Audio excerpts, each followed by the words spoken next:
Happy Sunday, everybody, and happy Father's Day. I am Tara with Tara Simon Studios, and today's Throne Room Confession is fathers. Go figure. But I have a little twist on it that I want to talk to you guys about today. So first, I want to give honor and pay homage to all of the dads all over the world who are watching this, who are involved, who are active, who are totally sold out for the good and the progressive lives of their kids.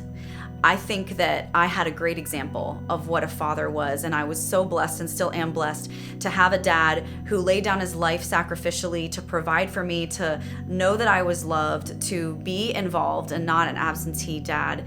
And to this day, you know, my dad and I have we have a special connection of truth and honesty. And if I look back and I had to summarize the big takeaways from my dad, is that my dad is a man of character. He taught me how to give a really nice firm handshake, more so than most normal girls, so that you look them in the eye and you shake their hand firmly. Don't be giving any of this fish hand stuff, you know, that kind of thing. He said, don't ever be too ashamed or scared to make right what you've done wrong. So don't be afraid to apologize and to own up to your mistakes. He instilled that in me, and he always told me never to quit. And I grew up watching my parents run a successful business that they owned, and I carry that in my spirit as I run my own on a daily basis. And so I'm grateful to my parents, and then particularly today, for my dad who made me who I am today. On the flip side, I'm raising a little boy who's 5, and I'm a single mom. And so today is a tough day for me and for my boy in particular. And so I want to just shout out all the single parents, not just single moms, but the single dads who are doing this thing called raising a human with a heart void that is obvious and apparent. And if your kids are as emotionally intelligent as mine, by 5 years old, they know and understand that there is something missing. There's something that other kids have that they don't have. And that's really rough.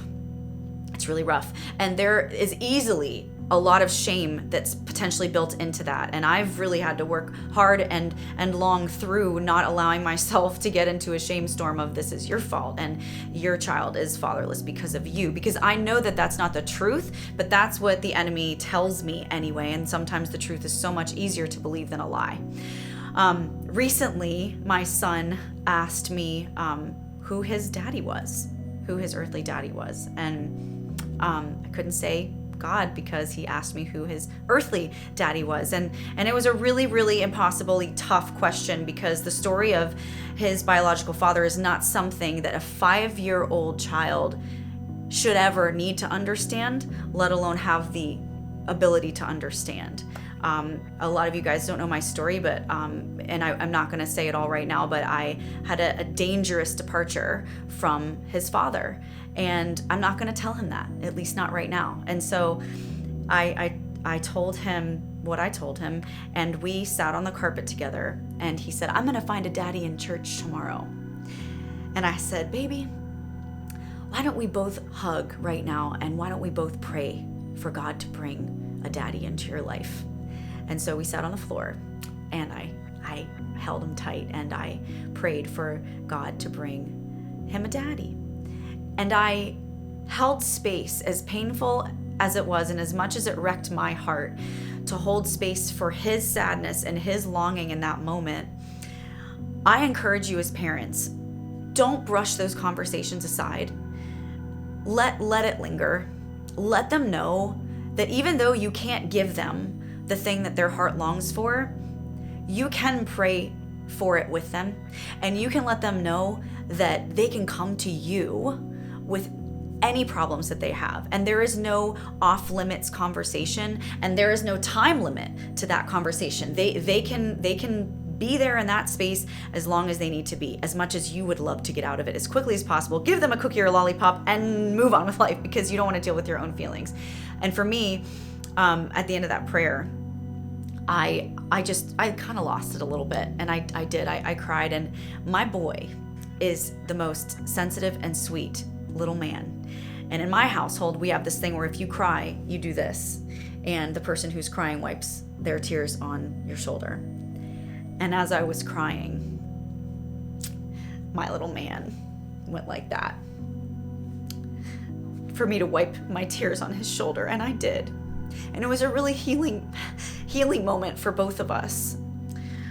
He loved on me as much as I loved on him in that moment. And I told him, baby, there is nothing that you can't come to mommy with. Anytime you want to talk about this, I'm here for you. You can always come to me. And I think that's just as big a gift as being able to give him a daddy. And I just want you to know that if you're a single parent out there, it's hard.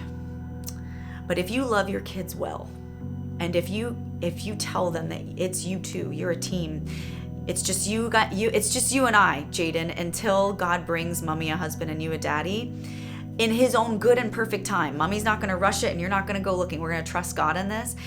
You're giving them the gift of intimacy, and you're being Jesus to them. And that is inevitably what it's all about in the first place. You're teaching them to deal with their emotions. And sometimes God gives us hard things and needs us to go through it to strengthen us. And I would be doing my son a disservice to not allow him to deal with and go through and process those emotions, because it's real and it's reality. It is what it is, as much as I wish it were not what it was. So I want you to know that as a single parent today, on days like Father's Day and Mother's Day, I am praying for you, and I'm praying for your kids. And I just pray right now over you in Jesus' name that God brings you peace, and that he brings you joy, and that he fills the void in your children's lives and in your heart for that missing significant other. And I ask for complete wholeness and a healthy space to be able to share feelings and emotions. And I ask for that continuously in my life as well. So while I rejoice that I have a dad today, and that I have been blessed to have a father who loves me and who I know is involved and cares about me in my life, I also, my heart hurts, and it goes out to those today who are ever so much more keenly aware today more than any other day that there is something missing in their lives. I want you to know that God promises to be a father to the fatherless and a mother to the motherless, and you're not alone. I hope you guys have a great day. Let's celebrate just for the sake of celebrating today. I love you, I'm proud of you, and I'll see you in the next one.